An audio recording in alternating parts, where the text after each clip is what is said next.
What's up, everybody? It's a new Donkey Kong game, a new 3D platformer on a new console, but it feels oddly familiar. The Switch 2 genuinely feels like it's just doing the whole Switch 1 thing all over again. And I understand it. If it ain't broke, don't fix it. Start off with your Mario Kart title that's going to be packed in with the console often. Give them a 3D platformer akin to Mario Odyssey. Do it again, basically, as a sequel, but not entirely a sequel. And you already have the Zeldas because you just convinced people that the version they played on the Switch 1 was entirely broken. So they can just play it again on the Switch 2, and that's good enough. But with the launch of Donkey Kong Bananza, it feels a lot more familiar than even that.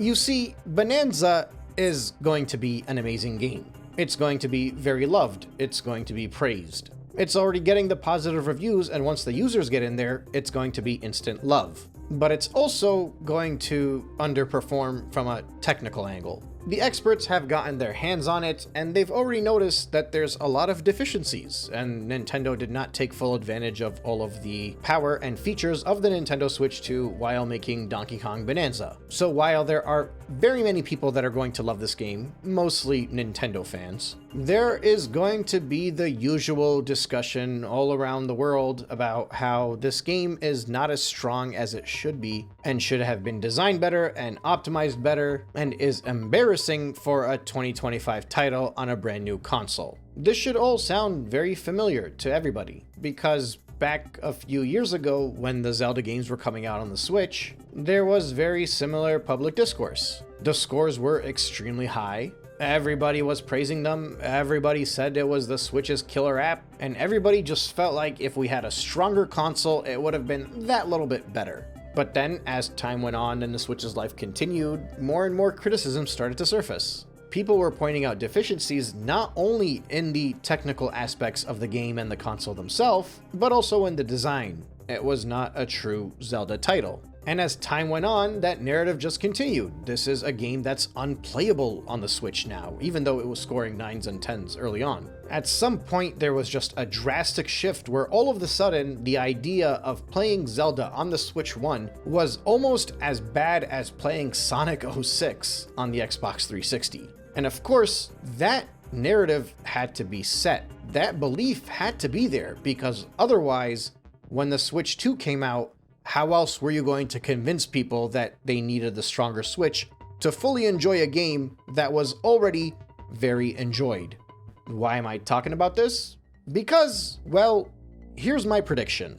Bananza is going to be praised. There's going to be a lot of people loving it, but it's going to be dated very fast. Maybe not in the first year, maybe not even in the second year, but by year 3 or 4, especially if the PS6 comes out, especially if Nintendo ends up releasing games that are better optimized for the hardware, there is going to be a drastic shift in the narrative of just how unplayable this game is. Because we're already seeing some people bring up those points. There are users reporting motion sickness while they're playing through this game. Entire boss battles are dropping down to 30 frames per second. The actual developers themselves are telling you ahead of time it's going to be a choppy experience.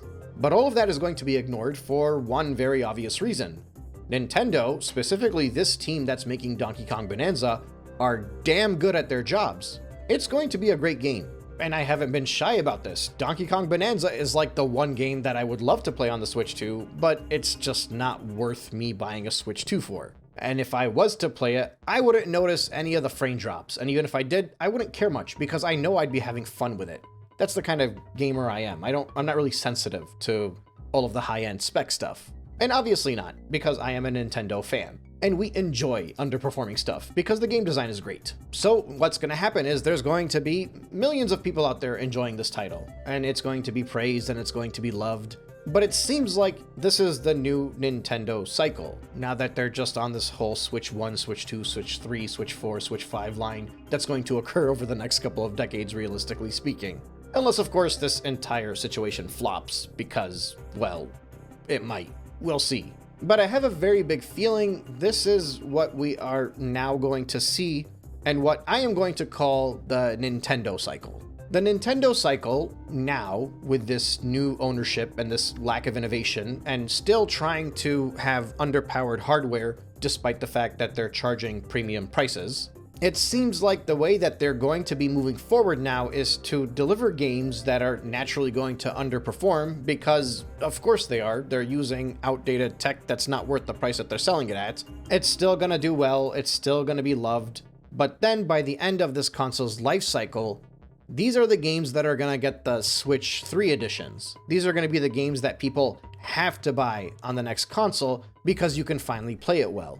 Donkey Kong Bonanza, as it stands, is going to be one of the launch titles for the Nintendo Switch 3. And on the Nintendo Switch 3 is finally when you're going to get to play the optimal version of Donkey Kong Bonanza.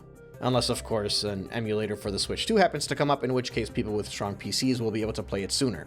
And it won't just be Donkey Kong Bonanza. There will be a ton of games throughout the Switch 2's life cycle that face those similar deficiencies, because the Switch 2 is not that strong of a device. It's not up to modern standards. Many people have been gaslit into thinking it was, strictly because of the price and because of some promises that Nintendo made, but the games are not being designed at the level of which was anticipated, meaning that the Switch 2 is basically just another Nintendo console, with everything that was already in Nintendo consoles except for the lower price point. There is something else that's very different this time around as well, and it's something that I've noticed pop up with every single criticism that the Switch 2 has rightfully received. From a technical angle specifically, but it seems like it gets this weird defense even on every other topic as well.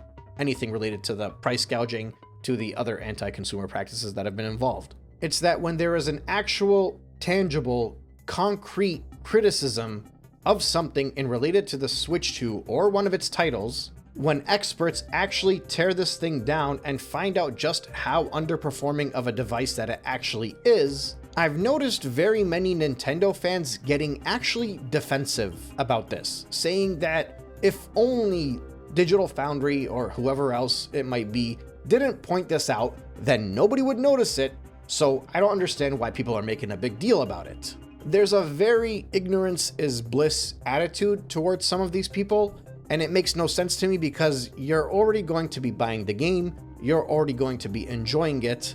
What's the big deal? See, once again, I have to play my lifelong Nintendo fan card. As a Nintendo fan, I've spent my entire life playing on consoles that were weaker than the competition. Well, I guess not really my entire life, because up until I was 13 or 14 years old, the Nintendo console was one of the stronger ones out there. But through most of my adult life, my high school life even, being a Nintendo fan, it was very normal to have the weaker hardware available.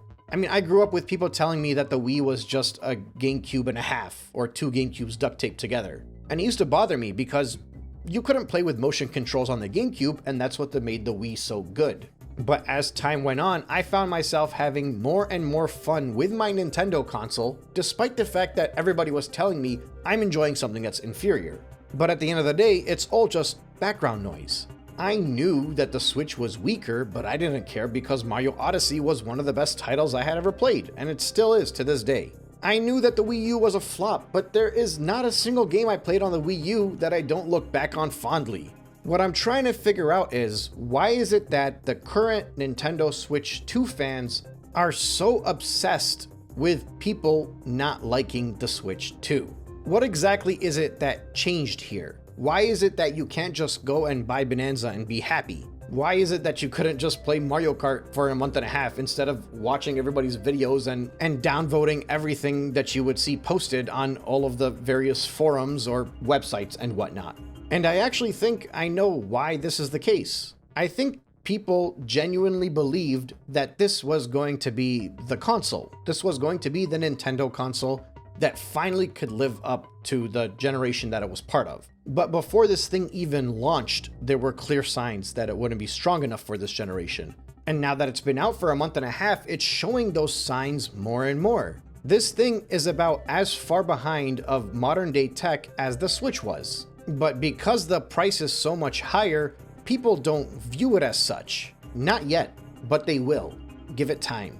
A lot of people are already saying the things that you would expect them to say about an inferior console. So there are a lot of people that have come on board with this reality and have accepted it already. But there are still so many people out there, and they might be marketers, they might be bots, or they might just be people that have their identity tied way too much to how well the Switch 2 does. But those people are still holding out to the idea of just how weak this thing actually is. But at the end of the day, the more time passes, the more it's very evident, it's very clear that the Switch 2 is just the next Nintendo console.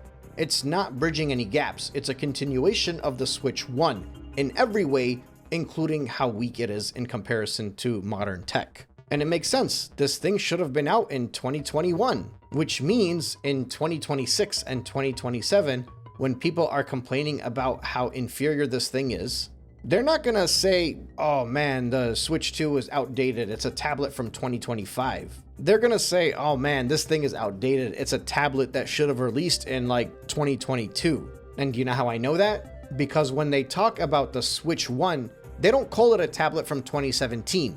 They say it's 2015 technology. It's all part of the same cycle. You're all going to have a lot of fun with Donkey Kong Bonanza. I have no doubt about it. But just remember how much this game's opinion and the image of this title is going to shift over the next few years. And hopefully I'm still YouTubing by that point in time, but when the Switch 3 comes out, this is going to be a Switch 3 edition title.